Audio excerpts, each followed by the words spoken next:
Her 4-year-old daughter looked up at her with innocent eyes and called her Lana instead of Mom.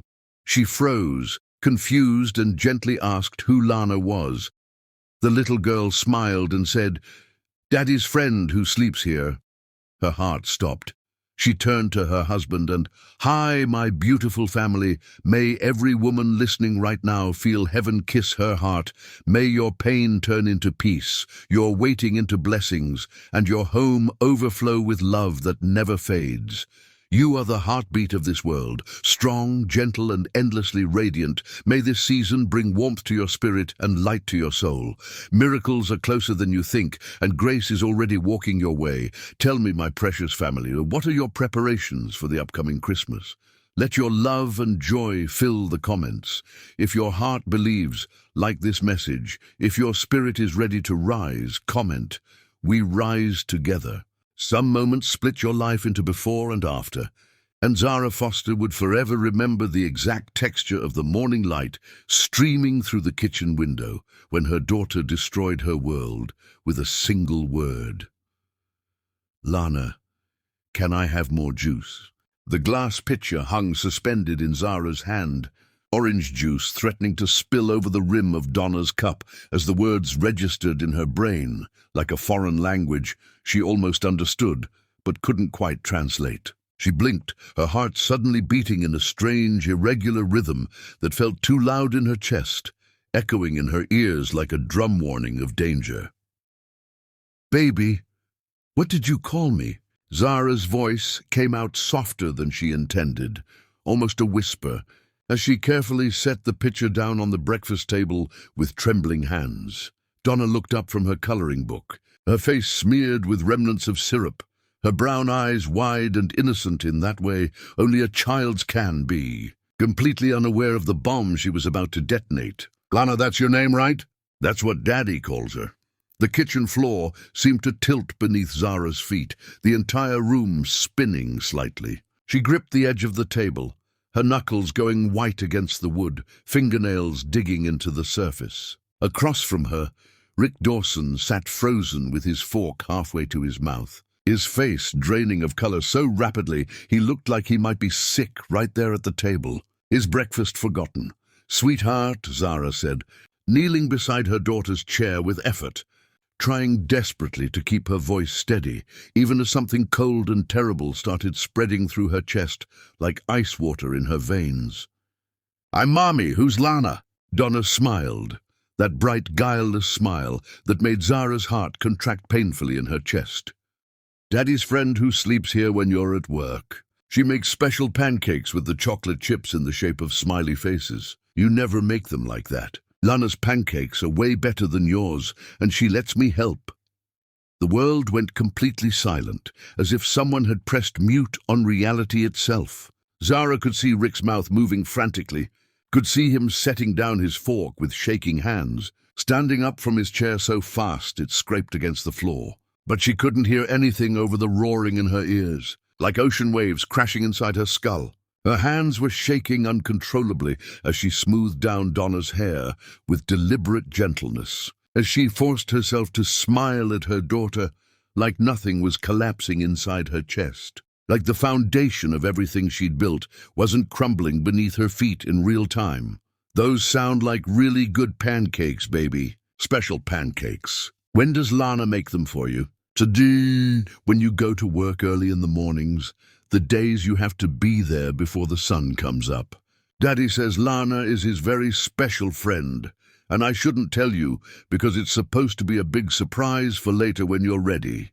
Donna went back to her coloring with complete focus, completely unaware that she'd just detonated a nuclear bomb in the center of their family, completely oblivious to the devastation spreading across her mother's face like a stain. Zara stood up slowly, her legs feeling like they might give out beneath her at any moment, like her bones had turned to water. She turned to face Rick, and in that single devastating moment, she saw everything she'd been forcing herself not to see for months, maybe even longer. The way he'd stopped kissing her goodbye in the morning, just waving absently as he headed out the door without looking back. The way he showered twice when he came home from work, claiming he'd been at the gym, even though his gym bag was always suspiciously clean and fresh, never actually used. The unfamiliar scent that clung to his shirts even after she'd washed them twice in hot water. Something floral and expensive and sophisticated that definitely wasn't her drugstore perfume. The way he'd stopped reaching for her in bed at night, claiming exhaustion, claiming stress, claiming headaches, claiming back pain, claiming everything except the truth that was now staring her directly in the face with brutal clarity. Rick. His name came out flat, emotionless, and somehow that made it more terrifying than if she'd screamed it at the top of her lungs. "We need to talk. Right now. Immediately." He looked at her with the face of a man caught in a trap entirely of his own making, pale and sweating despite the cool morning air, his eyes darting between her and Donna like he was frantically calculating whether he could somehow lie his way out of this impossible situation. Whether there were magic words that could undo what had just happened. "Zara, let me explain what's happening here. It's not in front of her." Zara's voice cut through whatever pathetic excuse he was preparing like a knife through butter, sharp and final. She turned to Donna, forcing brightness into her tone that she absolutely didn't feel, her face muscles aching from the effort. "Baby, why don't you go watch your favorite cartoons in the living room? Mommy and Daddy need to talk about some grown-up things for a little while. Take your juice with you." Donna hopped down from her chair eagerly, oblivious to the tension crackling through the air like electricity before a lightning strike, and skipped toward the living room, humming a song from one of her shows about friendship and rainbows. The moment she was out of sight, completely out of earshot, Zara turned back to Rick with an expression that made him physically recoil, and whatever he saw in her face made him take an involuntary step backward, away from her. "How long has this been going on?" The question came out quiet, deadly calm, the kind of calm that comes before a hurricane. Rick opened his mouth, closed it again, ran his hand through his hair in that nervous gesture she'd once found endearing and now wanted to physically rip from his body. "Zara, it's really not what you think is happening here. How long has this been going on? Answer the question." 6 months. The words tumbled out of him in a desperate rush, like he thought speed would make it hurt less. "Maybe 7. I honestly don't know exactly when it started. It just kind of happened gradually. I didn't plan it.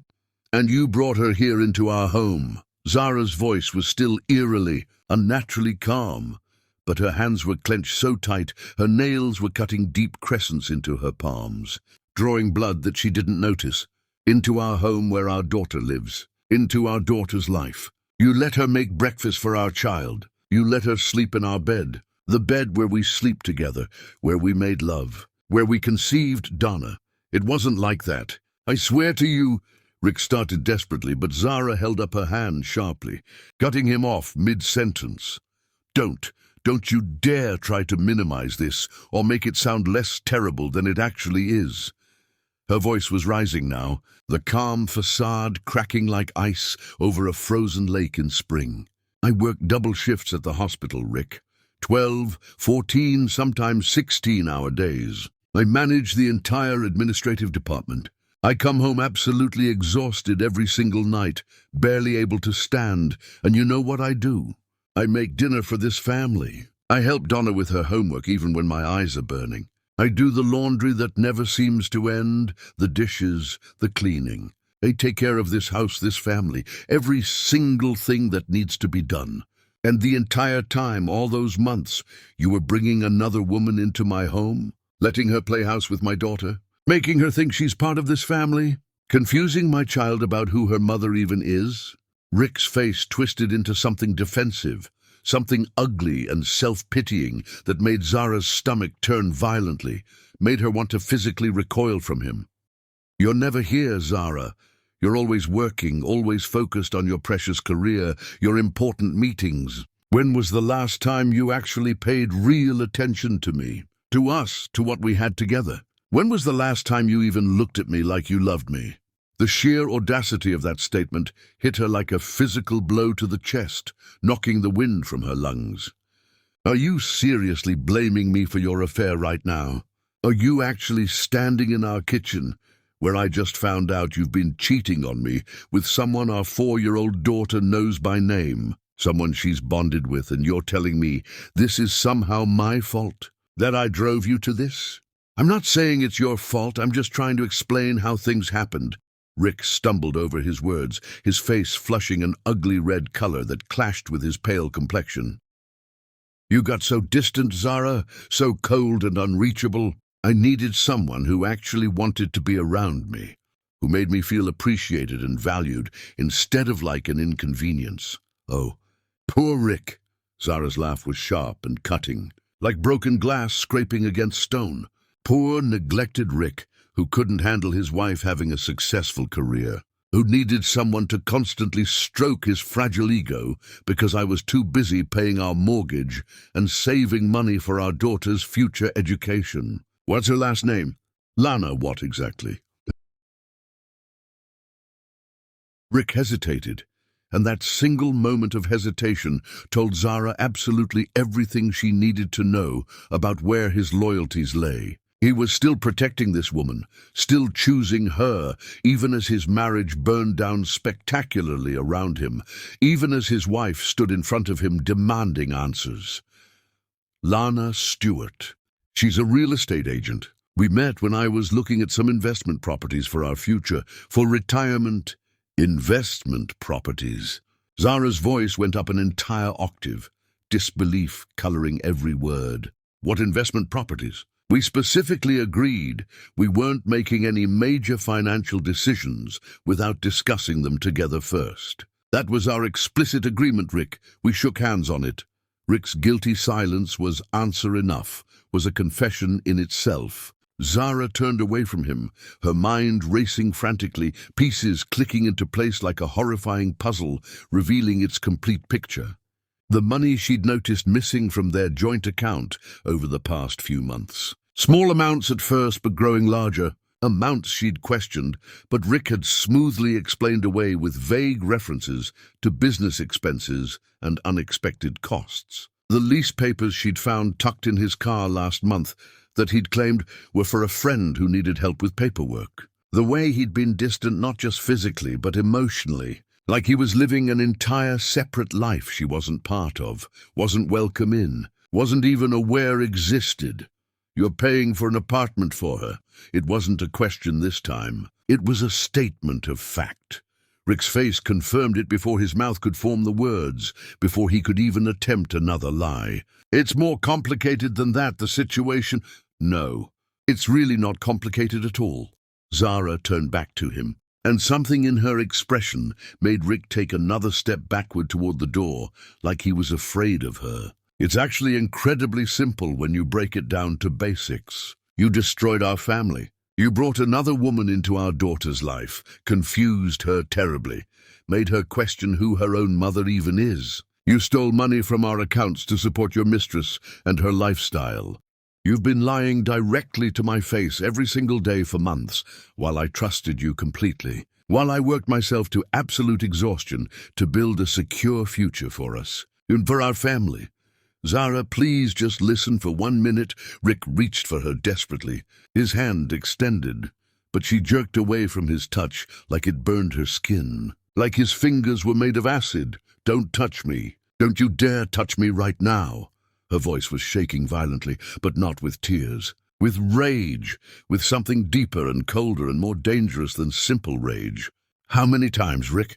How many times did you bring her here to our home? How many times did she sleep in our bed? The bed I sleep in every night trusting you, the bed where we conceived our daughter together, where we made promises to each other. Rick's face crumpled like paper in a fire. I didn't mean for any of this to go this far. I love you, Zara. I still love you so much. It was just, she made me feel young again, important, desired in ways I hadn't felt in years. Get out of my sight immediately. The words came out flat, final, like a judge pronouncing sentence without possibility of appeal. I genuinely cannot look at you right now without wanting to hurt you. Where am I supposed to go? Rick's voice rose defensively, panic creeping in. This is my house too, legally. I have rights. I don't care where you go or what you do. Go to a hotel. Go to Lana and her expensive apartment that I've been paying for. Go absolutely anywhere you want, but get out of this kitchen right now before I do something we'll both seriously regret." Zara's hands were shaking violently now, and she gripped the counter desperately to steady herself, to keep from collapsing onto the floor. Rick stared at her for a long, heavy moment, and she could actually see him calculating behind his eyes, trying desperately to figure out if there was any possible way to salvage this situation, any magic words he could say to make her forgive him and take him back and pretend this never happened. But whatever he saw in her face, in her cold eyes, in the set of her jaw, must have told him there was absolutely nothing left to salvage here, nothing left to save, because he finally turned and walked out of the kitchen without another word, without even trying to defend himself further. Zara stood there frozen in place, listening to his footsteps on the stairs, heavy and defeated. The sounds of him moving around frantically in their bedroom, throwing things into a bag without care. She heard the front door open and close with finality, heard his car start in the driveway with a roar, heard the sound of him leaving grow fainter and fainter, until there was nothing but oppressive, suffocating silence pressing in from every direction. She walked to the bathroom on unsteady legs that barely held her weight, locked the door firmly behind her with shaking hands, and stood in front of the mirror. The woman staring back at her looked completely hollow, utterly shocked, like someone had reached inside her chest and torn something absolutely vital out, leaving a gaping hole. Her eyes were dry but wild, unfocused, her face deathly pale, her hands still trembling uncontrollably like she had a fever. And then, slowly, almost imperceptibly, something shifted in her expression. The shock hardened into something else entirely, something cold and calculating and dangerous. The devastation transformed into fury, and the fury crystallized into clear, focused purpose that sharpened her features. Zara looked at herself in the mirror and felt something inside her go completely quiet and still. The way a predator goes, perfectly still before it strikes its unsuspecting prey. The way a storm goes silent before it destroys everything in its path. Rick thought she would cry hysterically, would beg pathetically, would fall apart completely and forgive him like she always did. Rick thought she was weak because she loved him, soft and pliable, because she'd built her entire life around their family, because she'd made their marriage her priority. Rick had just made the biggest mistake of his pathetic, selfish life, because he'd underestimated the wrong woman entirely, and Zara Foster was going to make absolutely certain he spent the rest of his miserable life regretting it, understanding exactly what he'd thrown away, what he'd destroyed with his own stupid choices. She smiled at her reflection, and it wasn't a kind smile, wasn't gentle or forgiving or understanding. It was the smile of a woman who'd just declared total war, and who fully intended to win decisively, to destroy completely. Chapter 2. The Fortress She Built in Darkness. Rick didn't come home that night, and Zara didn't call him even once, didn't send a single text message. She tucked Donna into bed with her favorite stuffed rabbit, read her 3 bedtime stories instead of the usual one, and kissed her forehead tenderly while her daughter's eyes drifted peacefully closed, innocent and completely untouched by the devastating earthquake that had just shattered their foundation forever, blissfully unaware of how drastically her life was about to change. After Donna fell asleep, Zara walked through the house in complete darkness, not turning on a single light anywhere, letting her eyes slowly adjust to the shadows that seemed to press in from every corner like living things. Every room felt fundamentally different now, contaminated in ways she couldn't quite articulate, poisoned by knowledge. She wondered obsessively which rooms Lana had been in, where she'd sat casually, what she'd touched with her hands, which furniture she'd used. The thought made her skin crawl violently, made her want to burn everything they owned and start completely over from nothing. From ashes, But burning things down without thought was Rick's specialty, his particular talent for destruction. Zara was going to do something far more precise, far more devastating, far more permanent.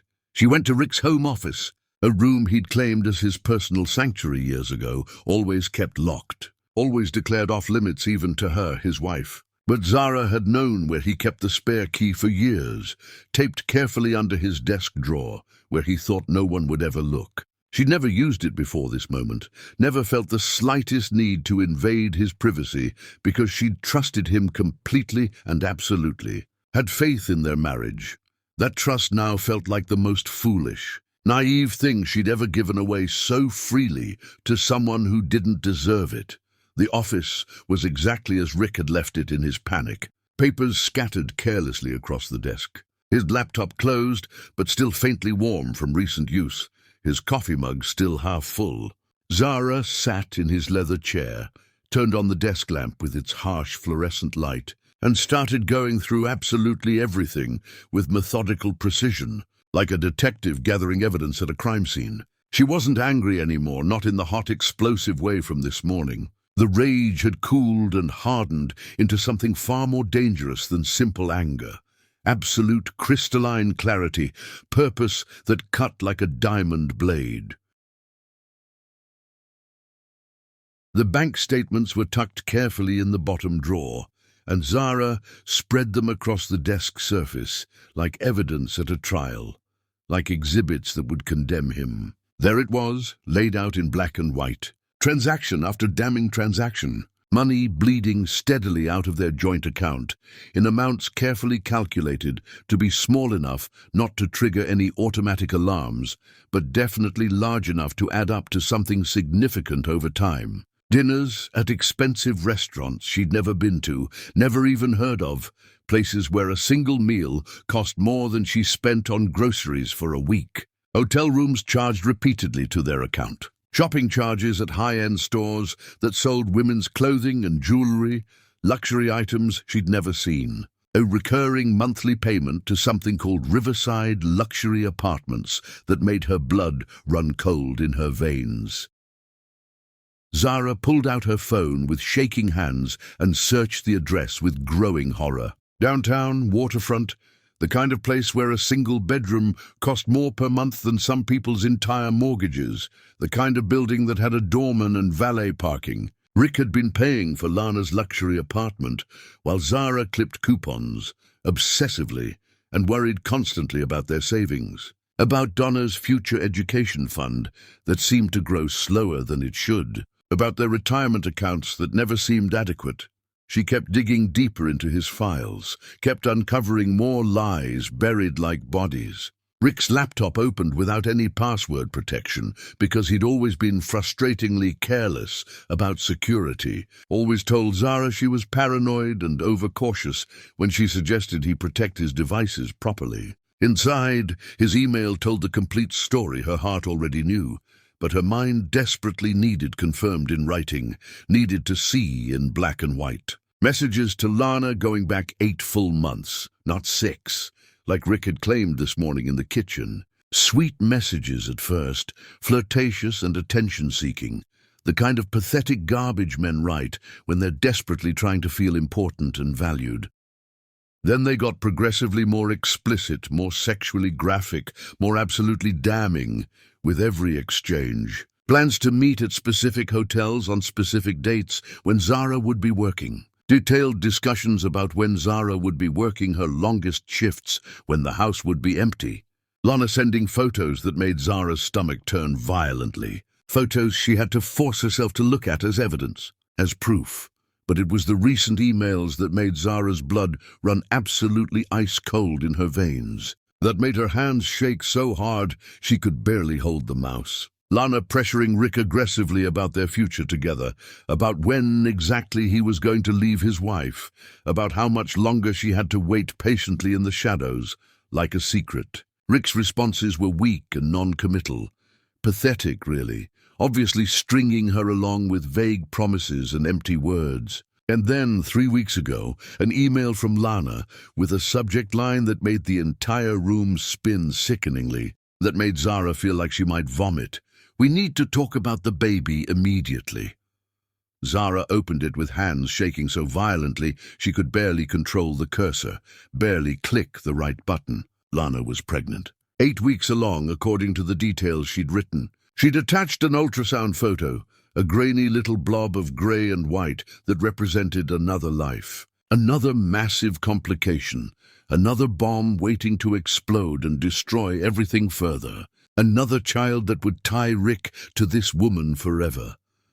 Rick's response was absolutely pathetic and cowardly, exactly what she'd expect from him now. He'd asked her if she was completely sure, if she'd considered other options they could discuss, if they could wait a while longer to make any permanent decisions about the pregnancy. Lana's reply was ice-cold and final.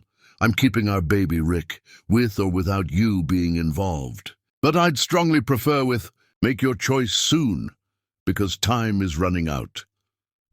Zara sat back heavily in the chair, her mind racing frantically through implications and consequences, through possibilities and futures. This wasn't just a simple affair anymore, wasn't just about Rick wanting attention and validation from another woman. This was Rick potentially having another child, starting another entire family, while still legally married to her, while still living in their house, while still pretending to be her husband. This was him torn between two completely different lives, too weak and cowardly to choose either one decisively and own his choices like an adult.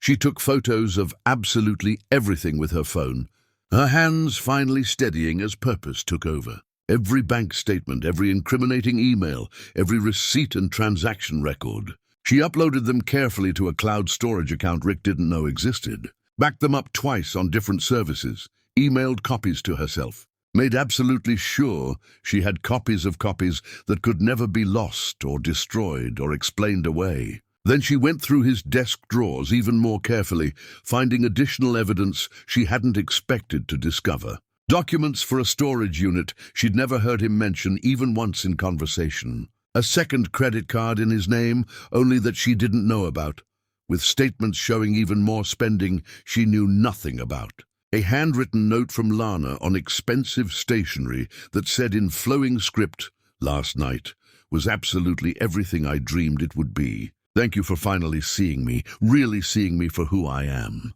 I can't wait until we don't have to hide anymore, until we can be together openly." The note was dated 3 days ago, just 3 days before this morning's revelation. 3 days.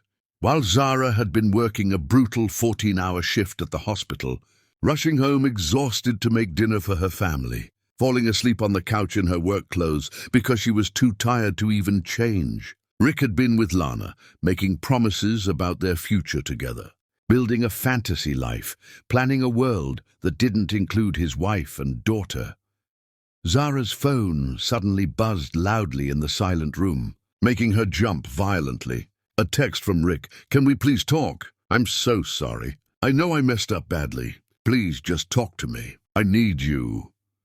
She stared at the message for a long moment, at his weak, pathetic attempt to fix what he'd so thoroughly broken, and felt absolutely nothing but pure contempt washing over her. He wasn't sorry for what he'd done. He was sorry he'd been caught. There was a fundamental difference, and Zara understood it bone deep, understood it in her soul. She didn't respond to his message, didn't give him the satisfaction. Instead, she opened her contacts and scrolled to a name she hadn't called in months, Tamara Hughes. They'd met at a hospital fundraiser nearly 2 years ago, and Tamara had given Zara her business card, telling her sincerely to call if she ever needed legal help with anything at all. Tamara was a divorce attorney with an absolutely fierce reputation for being ruthless on behalf of her clients, for destroying opposing parties completely and thoroughly, for winning cases that seemed unwinnable.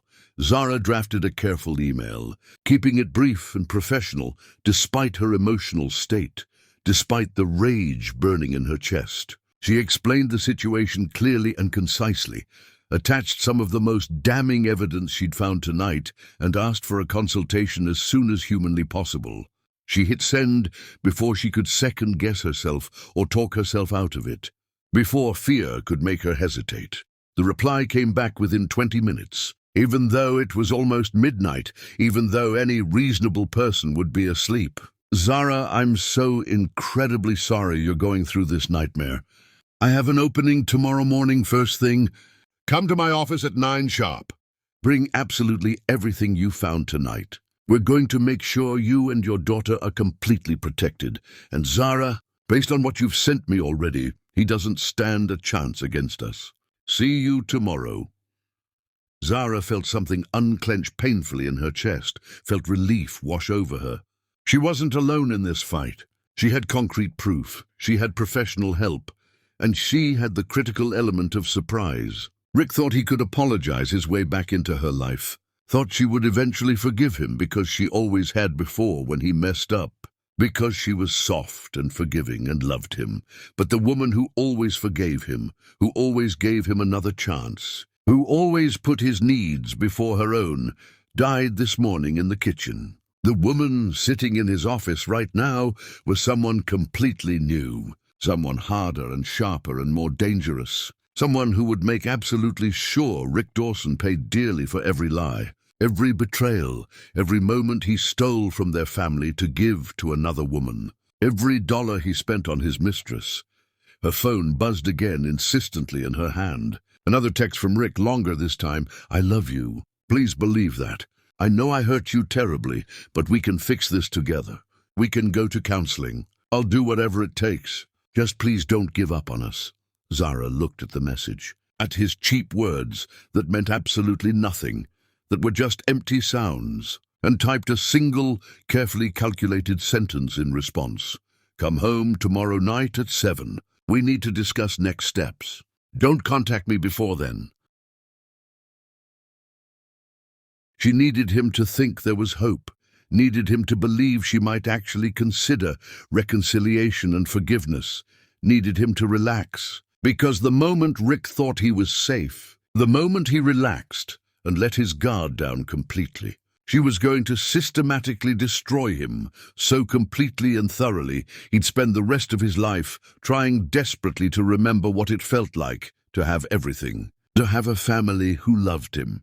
Zara closed the laptop carefully, turned off the lamp, and walked out of his office, leaving absolutely everything exactly as she'd found it, erasing any trace of her presence. Tomorrow, she'd meet with Tamara and start building her case brick by brick. Tomorrow, she'd start gathering more evidence and documentation. Tomorrow, the war would begin in earnest, and she would fight with everything she had. But tonight, she'd let Rick believe his pitiful apology might actually work, might be enough. She'd let him think she was weak enough to forgive him, soft enough to take him back after everything, foolish enough to believe his promises. It was the last mistake he'd get to make at her expense, the last time he'd underestimate her. Chapter 3. The Truth Behind Closed Doors. Zara showed up to Tamara Hughes' office at exactly 9 in the morning, wearing her best professional suit, her hair pulled back in a neat bun, her makeup carefully applied to hide the exhaustion and stress that had kept her awake most of the night. She looked calm and collected, like a woman who had her life completely together and under control. It was a carefully constructed performance, and she knew it. But appearances mattered tremendously in situations like this, and she needed to look strong even if she felt like she was barely holding herself. Together with willpower and caffeine, Tamara's office was exactly what Zara expected from someone with her reputation. Expensive.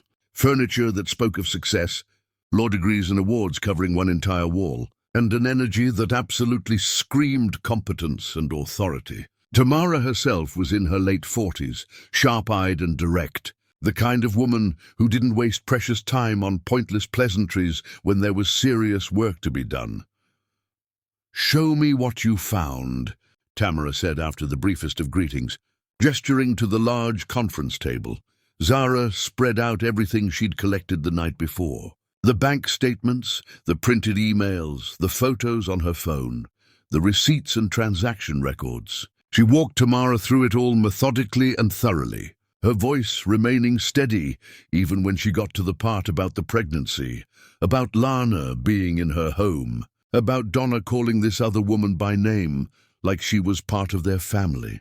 Tamara listened without interrupting once, making detailed notes, occasionally asking for clarification on specific points. When Zara finished her presentation, Tamara sat back in her chair and looked at her with something that might have been genuine respect mixed with sympathy.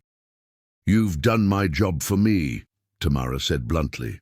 "This is absolutely airtight. Documented adultery, clear misuse of marital funds, evidence of systematic deception over an extended period. Plus, and this is crucial, he introduced his mistress to your minor child without your knowledge or consent. That's going to matter significantly in custody proceedings. I want primary custody," Zara said, her voice firm and unwavering. "I don't want him anywhere near Donna unsupervised until I know he's not going to confuse her more than he already has." We can absolutely argue for that. The judge will take into account the child's well-being and the fact that he's already caused confusion and distress by bringing his affair partner into her life. Tamara paused, studying Zara carefully. "What do you want out of this divorce? And be completely honest. Not what you think you should want, but what you actually want." Zara didn't hesitate. "I want the house. It's in both our names, but I've been the one maintaining it, paying for it, making it a home. I want primary custody with him getting minimal visitation. I want child support, and I want him to understand what he threw away, even if that means watching him struggle for a while. The last part isn't something I can guarantee in court," Tamara said with a slight smile, "but everything else is absolutely achievable. Given the evidence you have, we can push for a very favorable settlement. Now here's what I need you to understand. This is going to get ugly. He's going to fight back once he realizes what's happening. He's going to try to paint you as vindictive, as someone who won't forgive a mistake. He might try to use your work schedule against you, claim you're never home. Are you prepared for that?" "Let him try," Zara said coldly. "I've been working to support our family while he was playing house with his mistress. Any judge with sense will see that." "Good. I like clients who don't flinch." Tamara pulled out a legal pad. "Here's what we're going to do. First, you're going to open a bank account in your name only and transfer exactly half of what's in your joint account. That's your legal right. Second, we're going to document every interaction you have with Rick from this point forward. Text messages, emails, everything. Third, I'm going to have one of our investigators look into Lana Stewart. I want to know everything about her. Her history, her finances, whether this is a pattern for her. Knowledge is power, and we're going to have all of it." Zara nodded, absorbing every instruction carefully. This was what she desperately needed, a clear plan, a solid strategy, someone who knew how to fight this battle better than she did. "One more thing," Tamara said, her expression serious. "I need to know if you have any skeletons in your closet. Anything Rick could use against you in court. Affairs of your own, financial impropriety, substance issues, anything. I need to know now so I can prepare a defense." "Nothing," Zara said. "I've spent years being a faithful wife and a devoted mother. I've worked hard, paid my bills, never even gotten a speeding ticket. I'm boring, and right now, boring is exactly what I need to be. Perfect. Boring wins custody cases." Tamara stood, extending her hand. "Welcome to the fight of your life, Zara. I promise you, we're going to make sure you come out of this stronger than you went in." Zara shook her hand, feeling something settle firmly in her chest. She had an ally now. She had a plan. She had evidence. Rick thought he was safe because she'd told him to come home tonight. Thought she was going to give him a chance to explain himself properly. He had no idea what was coming. Zara left Tamara's office and went straight to the bank. She opened a new account, transferred her half of their savings, watched the numbers shift from one column to another with a sense of satisfaction that surprised her. This was her money, earned by her labor, and she wasn't leaving it for Rick to spend on his mistress anymore. Then she went to work, forcing herself to focus on the tasks at hand, even though her mind kept circling back to tonight's confrontation. Her assistant noticed something was off, asked if she was feeling all right. Zara smiled and said she was just tired, nothing serious. She wasn't ready to tell anyone what was happening, not yet. Not until she was sure Rick couldn't twist the narrative in his favor.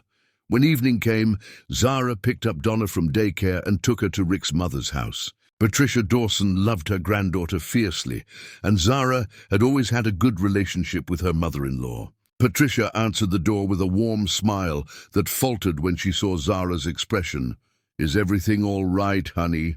Patricia asked, ushering them inside. "I need to ask you a favor," Zara said quietly, glancing at Donna, who was already running toward her toy box in the corner. "Could Donna spend the night here? Rick and I need to have a serious conversation, and I don't want her to overhear." Patricia's smile faded completely. "What's going on?" Zara hesitated, then decided Patricia deserved to know. "Rick has been having an affair. For months. I just found out yesterday. We need to discuss what happens next, and I can't do that with Donna in the house." Patricia's hand flew to her mouth, her eyes filling with tears. "Oh, Zara, oh, honey, I'm so sorry. I raised him better than that. I don't understand." "I don't either," Zara said, her voice tight. "But right now, I just need to protect Donna from the fallout. Can she stay here tonight?" "Of course." "As long as you need." Patricia pulled Zara into a hug that nearly broke through her careful composure. "You're still family to me, no matter what my stupid son has done. You hear me? You're still my daughter." Zara nodded, not trusting herself to speak. She kissed Donna goodbye, promised to see her tomorrow, and drove home with her heart pounding in her chest. Rick's car was already in the driveway when she arrived. She sat in her own car for a moment, gathering herself, preparing for the performance she was about to give. Then she walked inside. Rick was in the kitchen, looking nervous and hopeful all at once. He'd brought flowers, lilies, her favorites. The gesture was so painfully inadequate that Zara almost laughed. "Where's Donna?" he asked. "At your mother's. I thought it was better if she wasn't here for this conversation." Zara set her purse down, crossed her arms. "You wanted to talk, so talk." Rick took a breath, and Zara could see him preparing his speech, the apology he'd probably practiced all day. "I know I hurt you. I know what I did was unforgivable. But Zara, I love you. I've always loved you. I just got confused, and Lana made me feel important," Zara supplied. "Appreciated, desired? Save it, Rick. I've heard it all before." "Then what do you want me to say?" Rick's voice cracked. "Tell me what I can do to fix this. I'll end things with Lana. I'll go to therapy. I'll do whatever you need. Tell me about the baby." The words stopped him cold. Zara watched the color drain from his face, watched him realize she knew everything. "Tell me about the baby Lana's carrying. The one she's been pressuring you about for weeks." Rick's mouth opened and closed, like a fish gasping for air. "How did you—" "I read your emails. All of them. I know everything, Rick. The apartment you're paying for. The money you've been stealing from our account. The storage unit. The second credit card. Every single thing." Zara's voice was steel wrapped in silk. "So don't stand there with your pathetic flowers and tell me you love me. You love yourself. You love feeling important. But you don't love me, and you sure as hell don't love our daughter." "That's not fair," Rick started, but Zara cut him off. "You brought your pregnant mistress into our home. You let our daughter meet her, bond with her, get confused about who her mother is. You spent our savings on hotel rooms and gifts while I worked myself to exhaustion. You'd lied to my face every single day for months. And now you want to tell me about fair." Rick sank into a chair, his face in his hands. "What do you want me to do?" Zara looked at him, at this man she'd built a life with, and felt nothing but cold contempt. "I want you to pack your things and leave. Tonight. We'll discuss custody arrangements through lawyers. Don't contact me unless it's about Donna. And Rick," she waited until he looked up at her, "I hope she's worth it. I hope Lana is everything you thought she'd be. Because you just traded your family for her, and there's no coming back from that." The look on Rick's face told her everything she needed to know. He'd expected forgiveness, expected her to eventually take him back, expected his life to continue mostly unchanged. Reality was finally sinking in. I never meant for it to end like this, he whispered.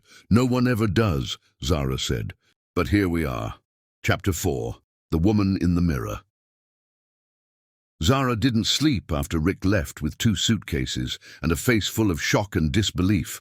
She lay in bed staring at the ceiling, her mind too active to rest, replaying every conversation, every moment, every carefully constructed lie. By morning, she'd made a decision that would have seemed crazy just days ago, but now felt absolutely necessary for her own peace of mind.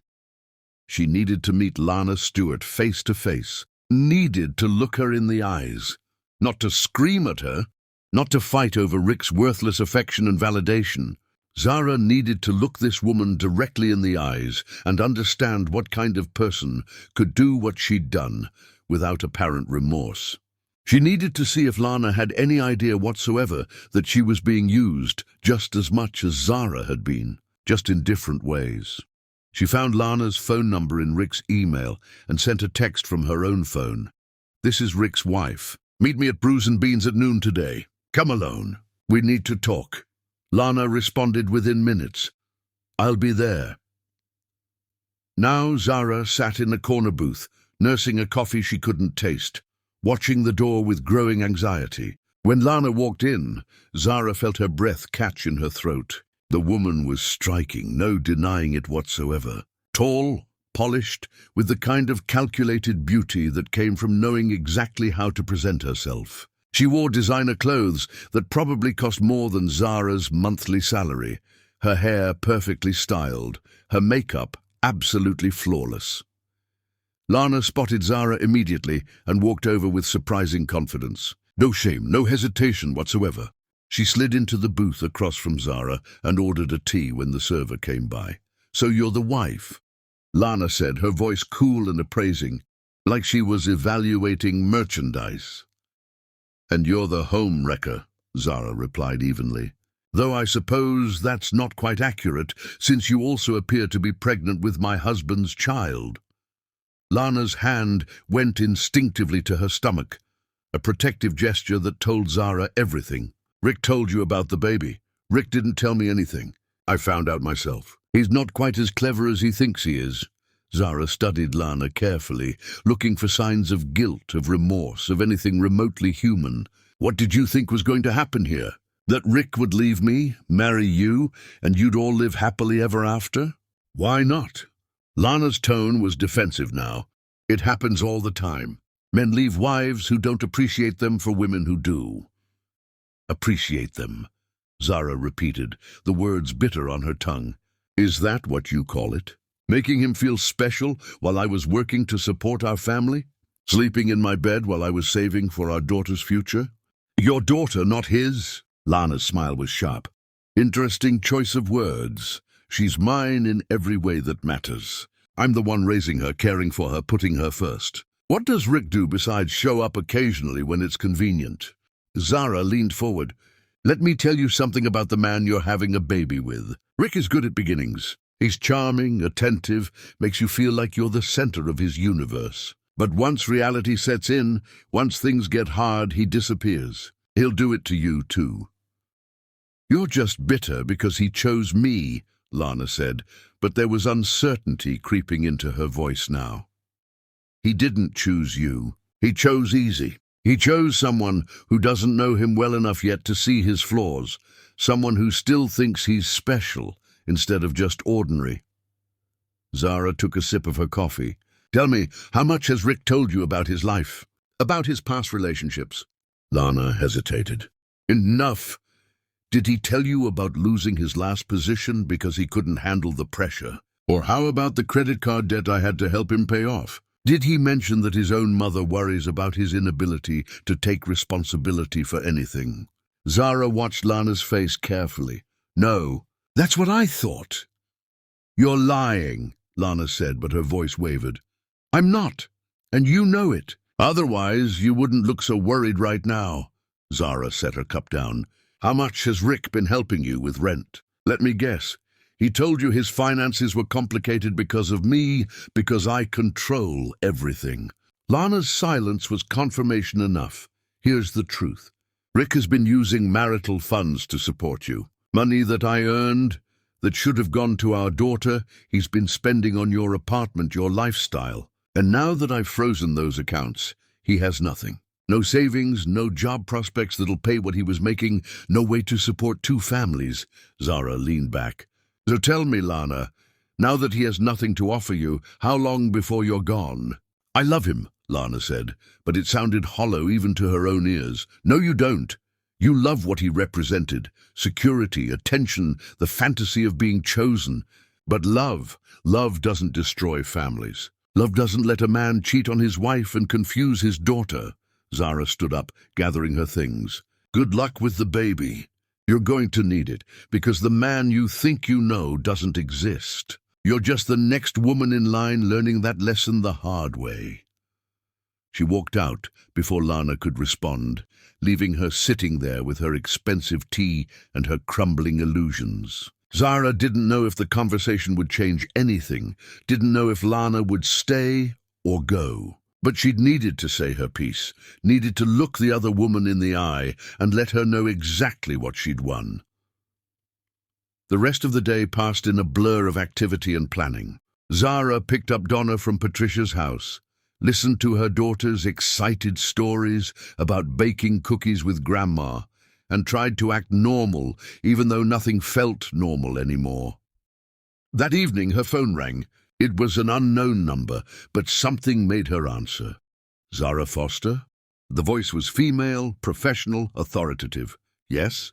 This is Detective Iris Caldwell with the Fraud Division. I understand you've been gathering evidence regarding financial irregularities in your marriage. I'd like to speak with you about Rick Dawson's activities. Would you be available to come down to the station tomorrow morning? Zara's heart started racing. What is this about?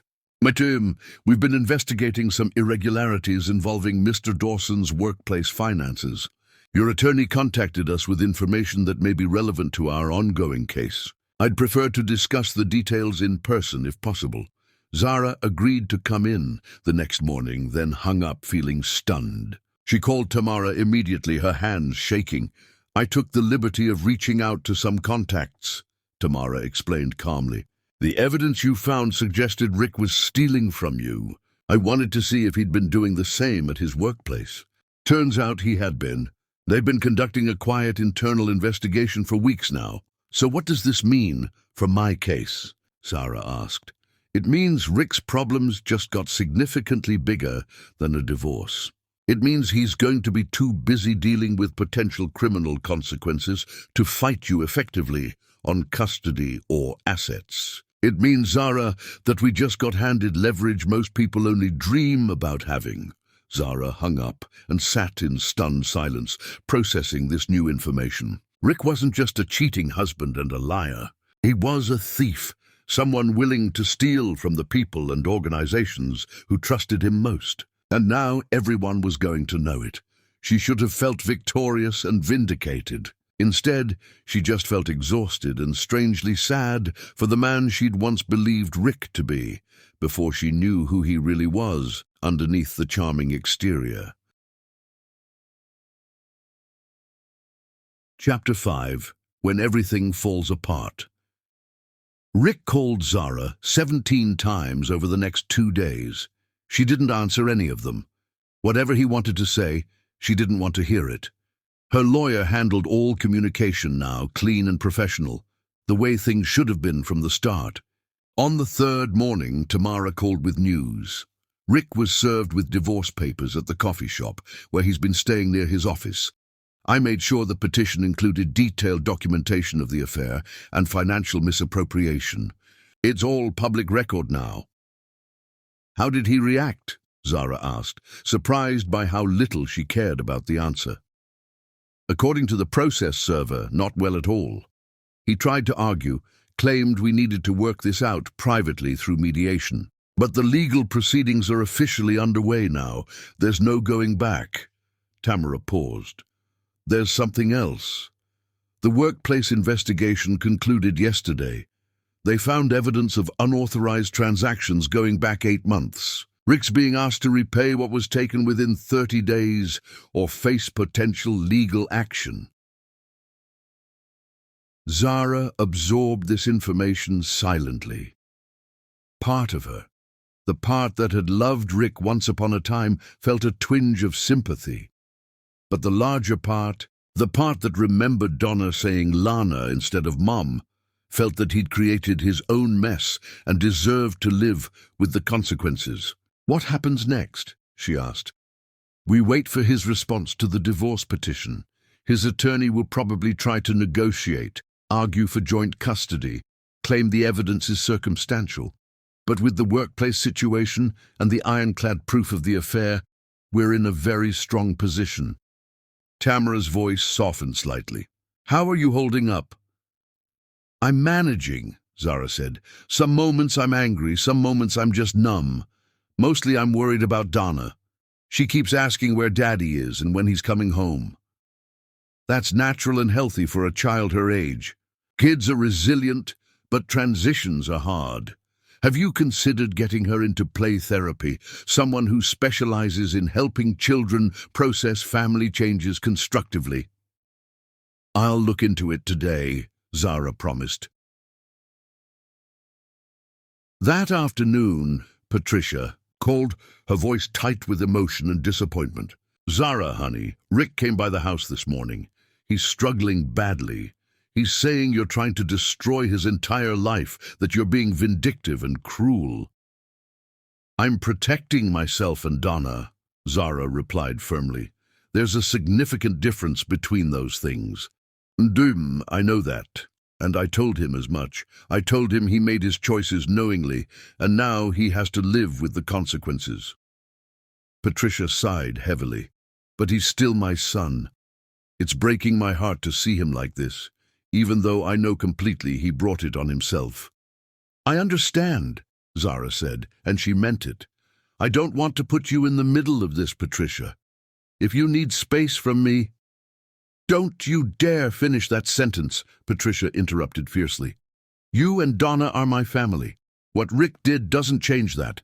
I just wanted you to know he's struggling, but I also want you to know I support you completely. Whatever you need, I'm here." After they hung up, Zara felt tears threatening for the first time since this whole nightmare began.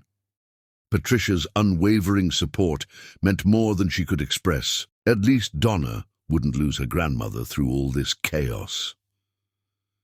The next development came from an unexpected direction. Zara was at work when her assistant buzzed her office. "There's a woman here to see you. Says her name is Lana Stewart, and it's urgent." Zara's first instinct was to refuse the meeting entirely, but curiosity won out. "Send her in." Lana looked different than she had at the coffee shop just days ago. Less polished, more desperate. Her makeup couldn't quite hide the dark circles under her eyes, and her designer clothes hung a little looser than they had before. "What do you want?" Zara asked, not bothering with pleasantries. "I needed to talk to you." Lana sat down without being invited. "Rick's been calling me non-stop. He's falling apart completely. He says you're destroying him, that you've ruined his career, frozen his accounts, turned his family against him. And you're here because—" Zara kept her voice neutral. "Because I need to know if what you said was true, about him losing his position, about the money situation." Lana's hands twisted in her lap. "I tried to access the account he set up for my apartment expenses. It's empty. He hasn't paid this month's rent. I called his workplace and they confirmed he's been suspended pending investigation." "All of that is completely true and accurate," Zara confirmed. "Rick took funds from his workplace without authorization. He took money from me and our family. He's about to face the consequences of those choices." Lana's face crumpled. "I'm pregnant. I can't afford that apartment on my own. I thought he was going to leave you, that we'd be together and build a life. And now you're realizing he can't offer you anything," Zara said without sympathy. "Welcome to reality, Lana. This is what you signed up for when you decided to sleep with a married man." I didn't know it would be like this, Lana whispered. Of course you didn't. You thought you were getting a successful man with resources, someone who would take care of you and your baby. Instead, you got a liar and a thief who's about to lose everything. Zara stood up. I have work to do. I suggest you figure out your own situation, because Rick certainly isn't going to help you anymore. And what am I supposed to do? Lana's voice broke.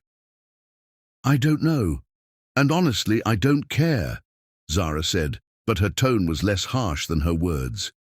You made your choices. You destroyed my marriage, confused my daughter, and helped Rick take from our family. Whatever happens to you now, you'll have to handle it yourself. Lana left without another word, and Zara returned to her desk feeling strangely empty. She thought confronting Lana again would feel good, would feel like justice. Instead, it just felt sad. Two women whose lives Rick had damaged, and he was probably somewhere feeling sorry for himself instead of taking responsibility. That evening, Zara's lawyer called with an update. Rick's attorney reached out. They want to negotiate a settlement. Rick's willing to agree to primary custody going to you if you agree to a more generous division of assets and don't pursue any workplace matters. Tell them absolutely not, Zara said immediately. I want primary custody because I deserve it, not because he's trying to bargain his way out of trouble. And I'm not making any deals about the workplace situation. He did what he did, and he can face the consequences. I thought you'd say that, Tamara replied with satisfaction. This is going to proceed through the courts, Zara. Are you ready for that reality? I'm ready, Zara said, and she meant it. Let's finish this properly. Chapter 6. The Slow Collapse. The custody evaluation arrived like a sentence from a judge, official and intimidating.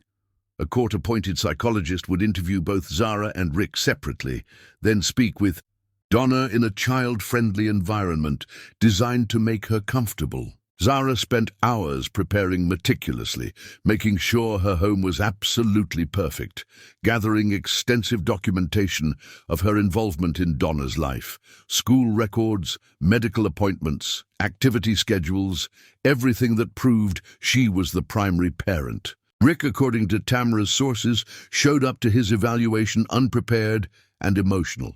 He broke down crying when asked about the affair, claimed he didn't know how things had gotten so out of control, admitted he'd made terrible mistakes, but insisted he loved his daughter more than anything in the world. The psychologist's report, when it came through, was devastating for Rick but vindicating for Zara. It noted his current housing instability, his poor judgment in introducing a romantic partner to his child without the other parent's knowledge or consent, and his significant difficulty taking full responsibility for his actions without making excuses. The professional recommendation was primary physical custody to Zara, with supervised visitation for Rick until he could demonstrate more stability and appropriate boundaries. When Zara read the report, she felt overwhelming relief wash over her like a wave. Donna would be protected. That was all that truly mattered in this situation. But something unexpected happened after the report was filed. The supervised visitation center supervisor called Zara after Rick's first official visit. I wanted to give you a heads up about something. Mr. Dawson seemed genuinely remorseful today. He was sober, appropriate with Donna, and actually engaged with her in a meaningful way. I'm not saying everything is fixed, but I wanted you to know he's at least trying to do better. Zara didn't know how to feel about that information. Part of her wanted Rick to fail completely, to prove he was as worthless as his actions suggested. But another part, the part that remembered the man she'd married before everything fell apart, felt a strange relief that he might be capable of being a decent father to Donna, even if he'd never be her husband again. The divorce proceedings dragged on for months. Rick's attorney filed motion after motion, claiming the asset division was unfair, that Zara was being vindictive, that she was using their daughter as a weapon against him. Tamara shot down each claim methodically, with evidence, with documentation, with the cold, hard truth of what Rick had done. Through it all, Zara focused on rebuilding her life from the ground up. She got promoted at work, the hospital offering her a director position with a significant salary increase and more responsibility.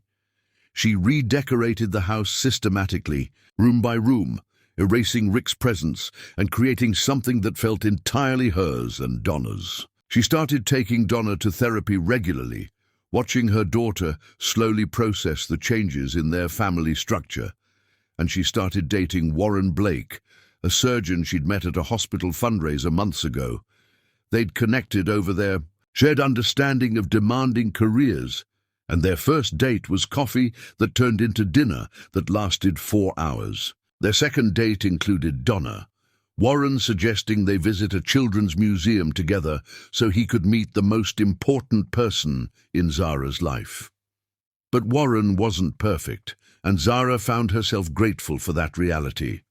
He cancelled plans. When surgeries ran unexpectedly long, sometimes 3 times in a single week, leaving Zara frustrated and wondering if his career would always come first. He was guarded about his past, mentioning an ex-wife once, then changing the subject immediately, making Zara feel like she was always waiting for him to truly open up. And sometimes, when conversations got emotionally deep, she could see him, retreating behind professional courtesy, using charm to deflect instead of being genuinely vulnerable. It frustrated her, but it also felt real in a way Rick never had. Warren was flawed, complicated, still figuring himself out. He wasn't a fairy tale prince come to rescue her. He was just a man trying to do better, same as she was trying to be better. One evening, after Warren cancelled dinner again due to an emergency surgery, Zara sat with Hannah over wine at her kitchen table. "Does it bother you?" Hannah asked directly. "The cancellations, I mean." "Sometimes," Zara admitted honestly, "but I think I need someone who isn't perfect right now." Rick pretended to be perfect until he absolutely wasn't. Warren's honest about his limitations and struggles. "I can work with honest." "That's actually really healthy," Hannah said thoughtfully. "You're not looking for someone to save you or complete you. You're just looking for someone to be human with, to build something real with." "Exactly," Zara agreed. "And if it doesn't work out with Warren, that's okay too. I'm learning that I don't need a man to be whole. I just need to be honest with myself about what I want and deserve." Meanwhile, Rick was slowly, painfully getting his life together. Not quickly, not dramatically, but in small increments that surprised everyone who knew him. He'd moved into a modest apartment, nothing fancy but clean and stable. He'd found work in a different field, not in his old industry, but something that paid the bills and kept him busy. He'd started attending therapy regularly, actually attending instead of quitting after one session like he usually did. Patricia reported these changes cautiously, not wanting to make excuses for her son, but wanting Zara to know he was genuinely trying. "I'm not saying you should forgive him," Patricia said carefully during one conversation, "but I think he's finally understanding what he lost. Sometimes people need to hit absolute bottom before they can start climbing back up." At Rick's supervised visitations, the reports slowly improved over time. He was consistently sober, engaged appropriately, respectful of boundaries. Donna still kept emotional distance, but she wasn't uncomfortable or fearful around him anymore. She just treated him like a friendly acquaintance who happened to be her father, which broke Rick's heart in ways Zara could see but didn't feel obligated to fix. The court date for final divorce proceedings arrived on a cold morning in late autumn. Zara wore her most professional suit, her hair pulled back severely, minimal makeup. She wanted to look like what she was, a competent, stable parent who had her life together. Rick showed up looking better than he had in months. He'd lost the desperate edge, the panic that had defined him after the initial separation. He looked tired but determined, like someone who'd accepted his reality and was trying to work within it constructively. The judge reviewed everything thoroughly: the evidence, the custody evaluation, the financial records, the psychologist's recommendations. She made her ruling with crisp efficiency.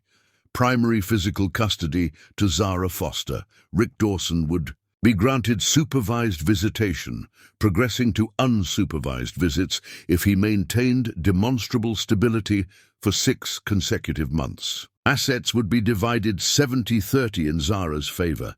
Child support would be calculated based on Rick's current income level. Rick's face showed resignation rather than shock or anger. He nodded when the judge spoke, didn't argue, didn't make a scene or protest. His attorney whispered something to him, and Rick just shook his head quietly, accepting what he'd known was coming. They left the courthouse separately without speaking. Zara felt lighter than she had in months. Donna was protected. Her custody was secure. Whatever else happened, her daughter would be okay. That afternoon, Rick sent her a text. Not begging, not manipulative, just simple and honest. "Thank you for not trying to keep me from Donna completely. I know I don't deserve even supervised visits. I'm going to prove I can be the father she needs, even if I failed at being the husband you deserved." Zara stared at the message for a long time. It was the first time Rick had taken responsibility without immediately following it with excuses or justifications. It didn't change anything. She would never take him back, never trust him again. But it was something, a small step toward him becoming a decent human being, even if it was too late for their marriage. She didn't respond. Some things didn't need acknowledgement. But she didn't delete the message either, saving it as proof that maybe, eventually, Rick might become someone Donna could have a real relationship with. And that would have to be enough for now. Chapter 7. Learning to Stand Alone. 8 months into the divorce proceedings, Zara realized she'd stopped thinking about Rick as her husband and started thinking of him simply as Donna's father. The shift was subtle but significant, a fundamental change in how she viewed him and their relationship. He was no longer the man who'd betrayed her so thoroughly, just someone she had to coordinate with for their daughter's sake. The supervised visitations continued consistently and slowly. Rick earned back small privileges through his behavior. The supervisor noted his consistency, his sobriety, his genuine efforts to connect with Donna on her level. When the 6-month evaluation came, the recommendation was to progress to unsupervised visits, 2 hours every other weekend, in public places initially. Zara agreed, though part of her wanted to fight it reflexively, but she'd seen Rick's reports, heard from Patricia about his therapy sessions, watched him show up on time to every single visit for 6 months straight. He was trying, genuinely, trying to be better, and denying Donna a relationship with her father just because Zara was still angry would have been cruel and counterproductive. "You're doing the right thing," Tamara told her when Zara expressed her doubts. "Being angry at your ex is healthy and justified. Using your daughter to punish him isn't. The fact that you can separate those things shows how much you've grown through this process."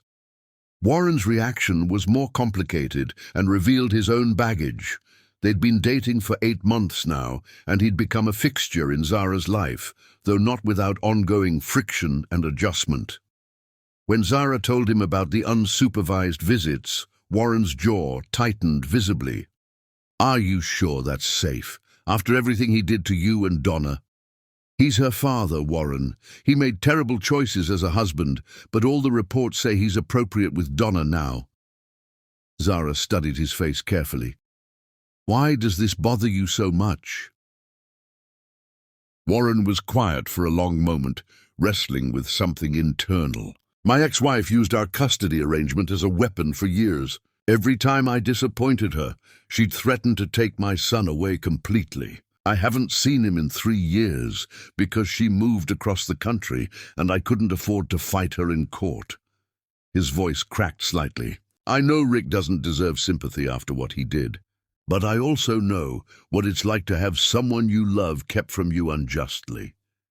It was the most Warren had ever shared about his past, and Zara felt something shift between them. I'm not trying to keep Donna from Rick for no reason. I'm trying to protect her. There's a fundamental difference between those situations. I know, Warren said. I'm sorry. That was my baggage, not yours. I shouldn't have projected it onto your situation. We all have baggage, Zara replied, taking his hand. That's what makes us human and real. The unsupervised visits began, and surprisingly they went well. Rick took Donna to parks, to children's museums, to get ice cream and walk around the lake. He sent Zara photos of their activities without being asked, keeping her informed without being intrusive. It was painfully clear he was trying to be a better father than he'd been a husband. Hannah reported that Rick had also been making amends in other ways beyond just showing up. He'd apologized to Julian and the others at his former workplace, not asking for forgiveness, but simply acknowledging the harm he'd caused them. He'd paid back what he could from the unauthorized transactions, working out a structured payment plan for the rest. I'm not saying you should forgive him, Hannah told Zara over lunch one afternoon, but I think he's genuinely changed. Or at least, he's genuinely trying hard to change into someone better. Good for him, Zara said, and meant it without sarcasm or bitterness. I hope he becomes the kind of person Donna can be proud of someday. But that doesn't mean I have to have him in my life beyond co-parenting effectively. Fair enough, Hannah agreed completely. Meanwhile, Zara's relationship with Warren deepened, despite its imperfections and challenges. He proposed after 14 months together, not with grand gestures or elaborate planning, but with raw honesty that touched her deeply. I'm not perfect, he told her seriously. I'll cancel plans when work gets crazy. I'm still working through my own divorce trauma in therapy every week. I might not always be emotionally available the way you need and deserve, but I love you, and I love Donna, and I want to build a life with you if you'll have me. Zara appreciated the honesty more than she would have appreciated a perfect proposal. I'm not perfect either, she replied thoughtfully. I'm still learning how to trust again after Rick. I might be paranoid about things that trigger memories. I might push you away when I get scared of being hurt again. But I love you too, and I want to try building something real together. They set a long engagement, giving Donna time to adjust, giving themselves time to be absolutely sure. There was no rush whatsoever. They were building something real, something that acknowledged their flaws instead of pretending they didn't exist. The divorce was finally finalized on a Tuesday afternoon. Paperwork signed, assets divided, custody arrangements formalized in legal documents. Zara walked out of the courthouse feeling strange. Not happy exactly, not sad, just finished. A chapter of her life was officially complete, and a new one was beginning. That evening, Rick called unexpectedly. Zara almost didn't answer, but something made her pick up. I just wanted to say thank you, Rick said quietly, for not making this worse than it had to be, for letting me have a relationship with Donna, for not destroying me completely, even though you easily could have. I didn't do it for you, Zara replied honestly. I did it for Donna and for myself, because holding on to anger forever would have poisoned me more than it hurt you. I know. And I'm grateful anyway, Rick paused. Lana left. Moved back to her hometown to be near her family. She decided to raise the baby there with their support. I'm sorry, Zara said, and was surprised to find she genuinely meant it. Don't be. It was the right choice for her situation. And honestly, I wasn't ready to be a father to another child when I barely know how to be a father to Donna. Rick's voice was steady, accepting. I'm going to keep working on myself. Keep trying to be better. Maybe someday Donna will actually want to spend time with me instead of just tolerating me. Maybe, Zara said, but that's between you and her. I can't fix that relationship for you. I know. I'm not asking you to. Rick cleared his throat. I hope you're happy, Zara. I genuinely mean that. I hope Warren treats you the way I should have. After he hung up, Zara sat in silence, processing the conversation. Rick wasn't redeemed or magically transformed. He hadn't become a good person overnight, but he was trying to be better, taking small steps forward. And that was more than she'd expected from him. She looked around her house, at the bright yellow kitchen, at the photos of Donna laughing, at the life she'd built from the ruins of her marriage. She thought about Warren, with all his flaws and genuine love. She thought about her career, her friendships, her daughter thriving.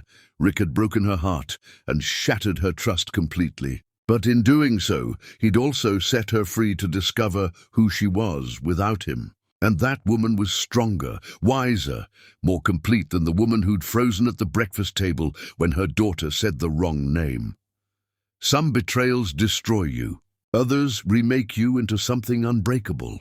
Zara had consciously chosen to be unbreakable. Chapter 8. The Life She Built from Pieces. 18 months after. Donna said that devastating name at breakfast. Zara stood in her backyard under string lights Warren had helped her hang, surrounded by people who genuinely loved her. It was Donna's 6th birthday party, and the yard was full of laughter. Children running with cake-smeared faces, adults chatting comfortably over wine and beer. Patricia was there, fussing over Donna's party dress, unchanged in her love, despite everything that had happened. Hannah manned the grill, having become one of Zara's closest friends through all the chaos and rebuilding. Friends from the hospital, neighbors, Donna's classmates with their parents, all gathered to celebrate. Warren stood beside Zara, his hand resting casually on her lower back. The engagement ring on her left hand still felt new, caught the light when she moved. He'd proposed 4 months ago, and they were planning a small wedding for the following spring, giving Donna plenty of time to adjust comfortably to the idea. Rick arrived 30 minutes into the party, having been invited because Zara believed Donna deserved to have both parents at her celebration. He carried a carefully wrapped present and looked nervous as he approached the group, unsure of his welcome in this space. "Thank you for inviting me," Rick said to Zara, his voice quiet and respectful. "This is Donna's day." Zara replied neutrally. "She wanted you here." Rick nodded, understanding the boundary clearly. He wasn't here as family, just as Donna's father. Patricia greeted her son with a hug, and Rick spent time with his daughter, pushing her on the swing set, laughing at her jokes, being present in a way he hadn't been when they were married. Zara watched from a distance, feeling nothing but mild satisfaction that Donna had both her parents in her life, even if they'd never be together again. Warren noticed her watching and squeezed her hand gently. "You okay?" he asked. "I'm perfect," Zara said, and meant it completely. Later, after most guests had left and Donna was opening presents, Rick approached Zara and Warren together. "I wanted you both to know I'm moving, taking a position in another city. It's a good opportunity, and I think some distance might be healthy for everyone involved." "What about Donna?" Zara asked, immediately protective. "I'll visit monthly, pay for you to bring her to visit during school breaks if she wants to come. I've already talked to my lawyer about modifying the custody agreement to reflect the distance."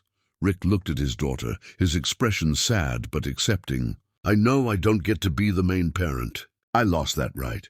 But I want to be consistent, even from far away. I want her to know I'm trying." "Okay," Zara said, because what else was there to say? Rick was building a life that didn't include being Donna's primary father, and while it was sad, it was also his reality. After Rick left, Warren pulled Zara aside.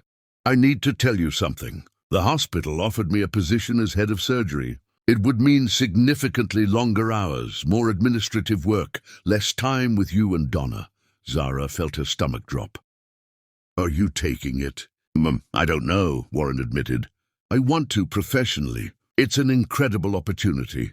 But I also don't want to be the guy who's never home, who always cancels plans. I don't want to be what Rick was to you. You could never be what Rick was to me, Zara said firmly. Rick chose another woman over his family. You're choosing between career opportunities, and you're being honest with me about it. That's completely different. So you'd be okay if I took it? I'd be okay if you made the choice that's right for you, and we figured out how to make it work together, Zara replied. That's what partners do. They don't sacrifice everything for each other, they find balance. If you take the position and it doesn't work for our family, we'll talk about it. If you don't take it and resent me for it, that's worse. Warren kissed her forehead. How did you get so wise? Painful experience, Zara said wryly. The expensive kind. That evening, after everyone had gone home and Donna was asleep surrounded by new toys, Zara and Warren sat on her back porch, looking at the stars. Warren's arm was around her shoulders, her head resting against his chest, and for the first time in years, Zara felt completely at peace. I'm taking the position, Warren said quietly, and we're going to make it work because you're right. Partners figure things out together. We will, Zara agreed. Her phone buzzed.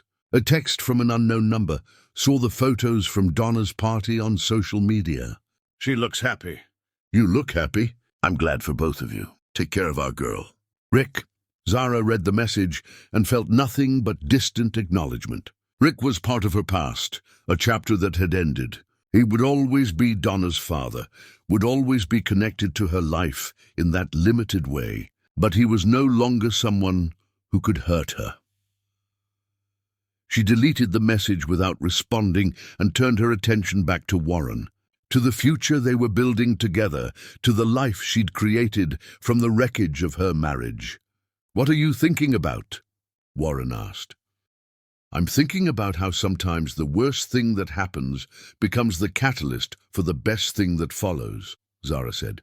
I spent so many years trying to hold together something that was already broken, and now I get to build something new, something real, something that actually works. No regrets? Warren asked. About the divorce? None. About the years I spent with Rick? Zara considered. I regret the pain.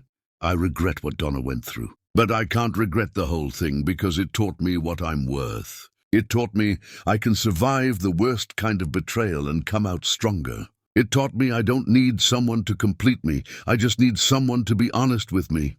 I can do honest, Warren said. I know you can, Zara replied. That's why we're going to work. They sat in comfortable silence, and Zara felt something settle permanently in her chest. She'd survived Rick's betrayal. She'd protected Donna. She'd rebuilt her life on her own terms. And now she was building something new with someone who saw her clearly and loved her anyway, flaws and all. The name that shattered everything had ultimately freed her from a life that was slowly suffocating her. And Zara Foster was never going back to the woman she'd been. She was too busy being the woman she'd become, stronger, wiser, unbreakable in all the ways that mattered. Chapter 9. The Truth About Moving Forward.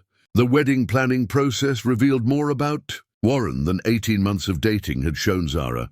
He was terrible at making decisions about anything that didn't involve medicine, got visibly anxious about guest lists, and shut down completely whenever his ex-wife's family was mentioned even tangentially. Zara found herself doing most of the organizing, which frustrated her until she realized Warren was giving her control because he was afraid of making wrong choices after his first marriage failed so spectacularly. You can't let one failed relationship paralyze you forever.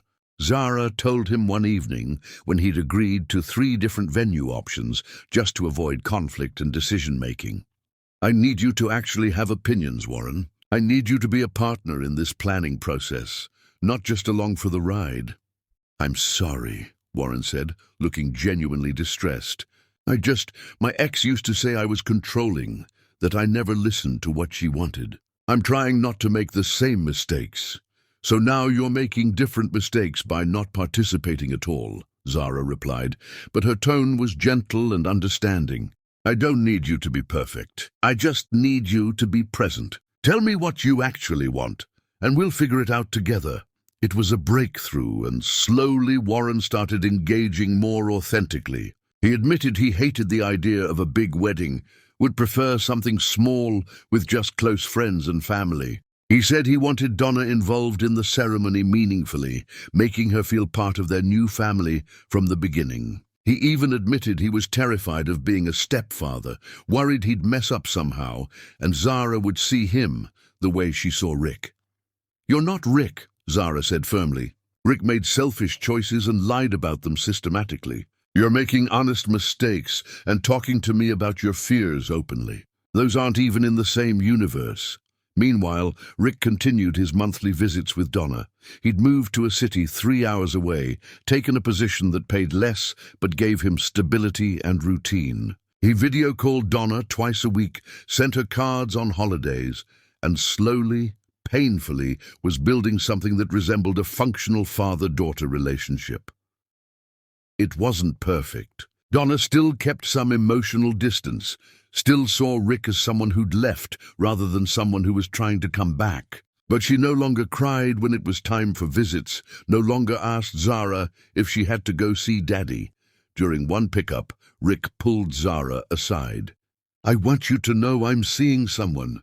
Nothing serious yet, but I wanted to tell you before Donna mentioned her.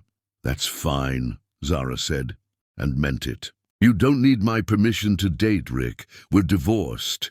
I know. But I also know I introduced Lana to Donna without telling you, and that was wrong. I'm trying to do things differently this time. Rick looked uncomfortable but determined. Her name is Iris. She's a teacher. She knows about my past, about what I did. She's helping me be better. Good, Zara said simply. Donna deserves to see you in a healthy relationship, not repeating the same mistakes. Thank you for not being bitter about it, Rick said. I'm not bitter, Zara replied honestly. I'm just done. There's a difference. The conversation stayed with Zara for days. She realized she genuinely wished Rick well, wanted him to be happy and stable for Donna's sake. She'd stopped wanting revenge, stopped needing him to suffer. His consequences had been significant, losing his family, his career, his reputation. But she didn't need him to be miserable forever to feel vindicated. She was happy. That was enough. Her relationship with Warren continued to deepen and occasionally frustrate in equal measure. He took the position as head of surgery and immediately became consumed by it, cancelling 3 dinner plans in the first week alone. Zara found herself alone with Donna more than she'd expected, and resentment started building insidiously. We need to talk, Zara said after the 3rd cancellation. I understand your job is demanding. Mine is too, but I need to know you're committed to this relationship, to this family we're building. Because right now, it feels like I'm doing all the work alone. Warren looked stricken. I'm sorry. I didn't realize. That's the problem, Zara interrupted. You didn't realize because you're not paying attention. I need you to be present, Warren. Not perfect, not available every second, but present when you're here. Otherwise, what are we doing? Brice, it was their first real fight, and it was messy and uncomfortable. Warren got defensive, Zara got sharp, and they both said things they regretted. But afterward, they talked it through honestly. Warren admitted he'd been using work to avoid dealing with his anxiety about marriage. Zara admitted she'd been hypersensitive because of Rick's betrayal, seeing abandonment where there was just poor time management. We're both still healing from our past relationships, Warren said. And we're bringing that baggage into this one. Maybe we should do couples therapy before we get married. Make sure we're actually ready. That's probably the smartest thing you've said in weeks. Zara agreed. The therapy sessions were illuminating and sometimes uncomfortable.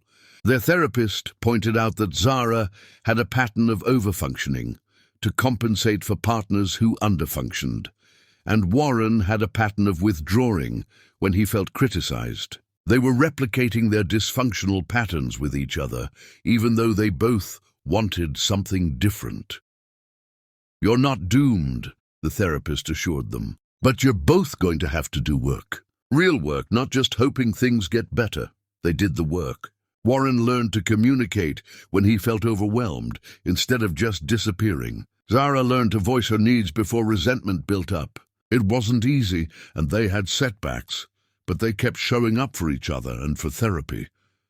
The sessions also helped Zara process her lingering trauma from Rick's betrayal. She talked about the morning Donna called her Lana, about the devastation of discovering the affair, about how long it took her to trust again. Warren listened without judgment, shared his own pain from his divorce, and they found common ground in their brokenness. "I think we both chose safety the first time around," Warren said during one session. "We chose partners who seemed stable, and we ignored red flags because we wanted it to work. This time we're choosing each other with our eyes open." "Eyes wide open," Zara agreed, "which is scarier but also healthier." 6 weeks before the wedding, Zara had a moment of pure panic. She was folding laundry in her bedroom when she suddenly couldn't breathe and couldn't think, could only feel terror that she was making another mistake, choosing another man who would eventually hurt her. She called Hannah, who came over immediately. "Talk to me," Hannah said. "What's happening?" "What if I'm wrong about Warren? What if he's just better at hiding his flaws than Rick was? What if I'm about to marry someone who'll destroy me all over again?" The words tumbled out in a rush. "Do you believe that?" Hannah asked calmly. "Actually believe it, not just fear it." Zara took a shaky breath. "No, but I'm terrified anyway." "That's normal," Hannah said. "You went through something traumatic. Of course you're scared. But Warren isn't Rick. He's flawed, yes. He's not perfect at managing his time. He shuts down emotionally sometimes. He has his own baggage. But he's honest with you about it. He's working on it. That's the difference. What if honest isn't enough?" Zara whispered. "Then you'll handle it. You'll make the choice that's right for you and Donna. But don't sabotage something good because you're afraid it might turn bad. That's letting Rick win, and you're better than that." Zara wiped her eyes. "When did you get so wise?" "I learned from the strongest woman I know," Hannah replied, hugging her friend. "You're going to be okay, Zara. Whatever happens, you're going to be okay." The panic attack became a turning point. Zara realized she'd been waiting for the other shoe to drop, expecting Warren to betray her the way Rick had. But Warren wasn't Rick. He cancelled plans because of genuine emergencies, not because he was living a double life. He struggled with vulnerability because of his past trauma, not because he was hiding secrets. His flaws were human, not destructive. She started seeing their relationship more clearly. Yes, Warren worked too much sometimes, but he also showed up for Donna's school events, remembered her favorite foods, asked about her day with genuine interest. Yes, he struggled with emotional intimacy, but he was in therapy working on it, not hiding behind charm and lies. Yes, their relationship required effort, but it was honest effort, transparent and shared. The wedding, when it came, was small and perfect. Just close friends and family in Patricia's backyard, Donna wearing a flower crown and standing between Zara and Warren during the ceremony. Rick wasn't invited, and Zara felt no guilt about that boundary. This day was about her future, not her past. When the officiant asked if anyone objected, Zara's heart jumped for just a moment, an old fear surfacing. But the moment passed peacefully, and she married Warren under the autumn sky, surrounded by people who loved them both genuinely. Patricia cried happy tears and hugged Zara tightly afterward. "You deserve all the happiness in the world," she whispered. "I'm so grateful you're still in our lives." Hannah gave a toast that made everyone laugh and cry. "To Zara, who taught me that surviving something terrible doesn't mean you stop living. It means you live more fully, more honestly, more courageously than before." Warren's vows were simple but profound. "I promise to show up even when it's hard. I promise to be honest, even when it's uncomfortable. I promise to choose you every day in ways both big and small. And I promise to be worthy of the trust you're giving me." Zara's vows were equally honest. "I promise to believe in us, even when fear tries to convince me otherwise. I promise to speak my truth, even when silence seems easier. I promise to build a life with you that honors both our pasts and creates something new. And I promise that our home will always be built on honesty, not secrets. It wasn't a fairy tale ending with perfect people. Warren would still cancel plans sometimes.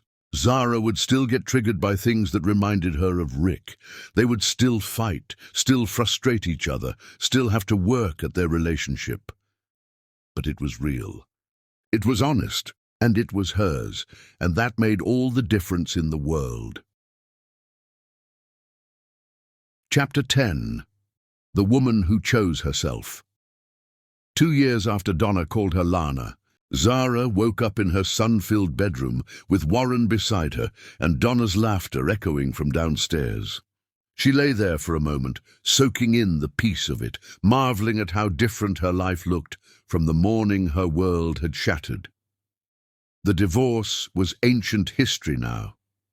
Rick had settled into his life in another city, visiting Donna once a month with reliable consistency. He'd married Iris in a quiet ceremony, sent Zara and Warren a tasteful congratulations card when they'd announced their engagement. He was in Donna's life, but no longer in Zara's head, which was exactly where he belonged.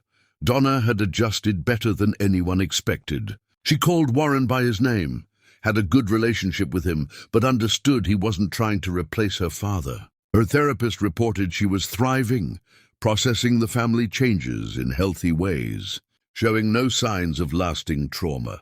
Patricia remained a constant presence, splitting her time between Zara's family and visiting Rick, somehow managing to love both her son and her former daughter-in-law without choosing sides. Hannah had become Zara's sister in all but blood. Their friendship deepened by surviving chaos together.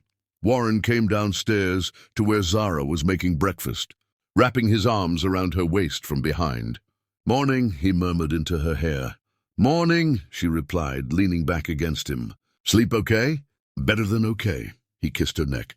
"I have surgery this afternoon, but I'm all yours until then." "Good," Zara said. "Donna wants to go to the park. I thought we could make a day of it." They spent the morning at the park, the three of them, nothing dramatic or extraordinary. Just swings and slides and ice cream that melted in the unexpected warmth. Donna chatted about her friends, about the book she was reading, about wanting a pet rabbit. "Can we talk about the rabbit?" Warren asked Zara quietly while Donna played. "You hate the idea," Zara guessed. "I don't hate it. I just worry about the time commitment, and Donna's still young," Warren trailed off. "But I also don't want to be the stepdad who says no to everything. I'm trying to find the balance, so we'll talk about it as a family," Zara said. "Discuss responsibilities, time commitments, all of it, and then we'll make a decision together. That's how this works." "Together," Warren agreed, squeezing her hand. That afternoon, Zara had coffee with an old colleague who was going through a divorce. The woman cried as she described discovering her husband's affair, the devastation of betrayal, the fear of being alone.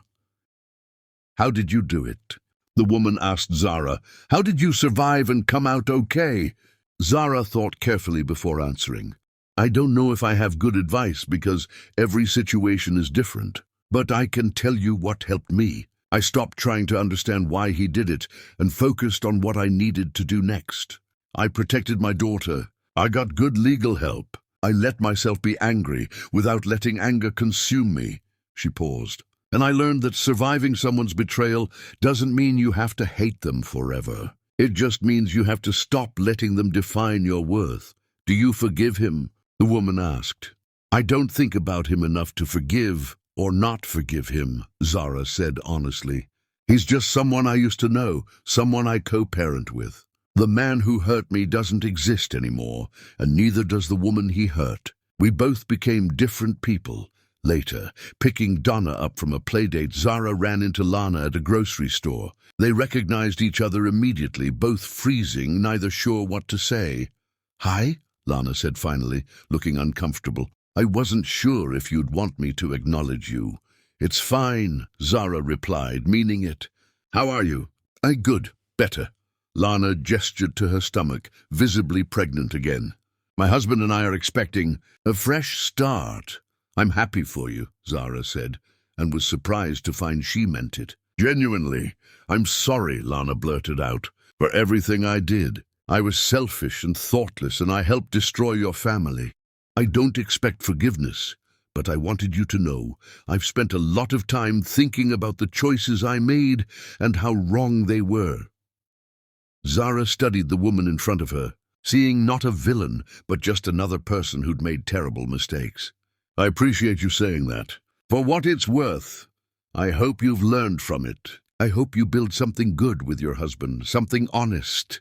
I'm trying, Lana said softly. Every day I'm trying to be better than I was.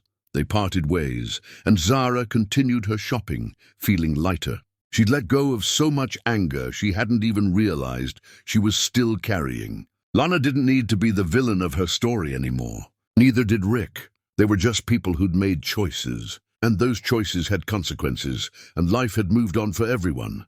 That evening, Warren had to leave for an emergency surgery just as they were sitting down to dinner. I'm sorry, he said, kissing Zara's forehead. I know we had plans. It's okay, Zara interrupted. Go save someone's life. Donna and I will be here when you get back.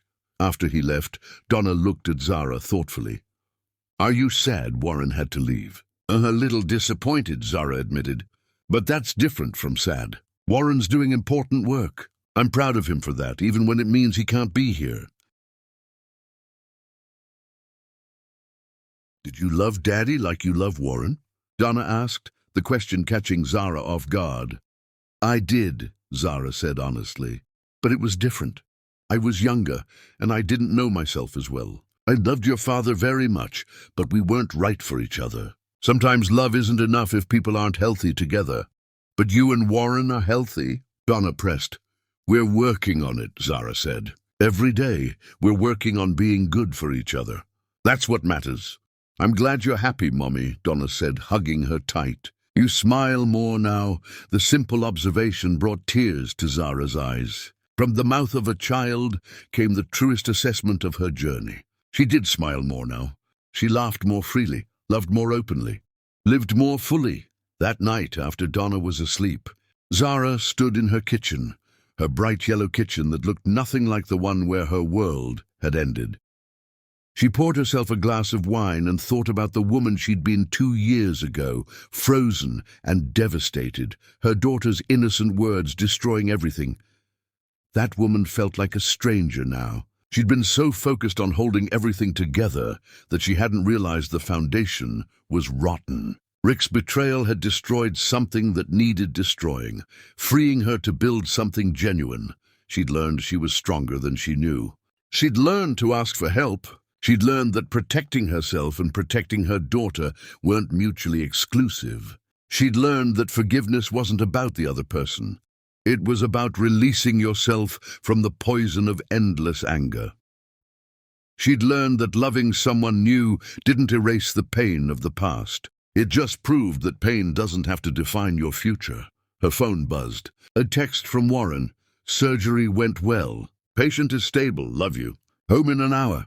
Zara smiled, typing back a quick response. Then she walked upstairs, checked on Donna one more time, and got ready for bed. Warren would be home soon, tired but fulfilled. Donna was safe and sleeping peacefully. Tomorrow they'd wake up and do it all again. Work, school, dinner, bedtime, the beautiful mundane routine of a healthy family.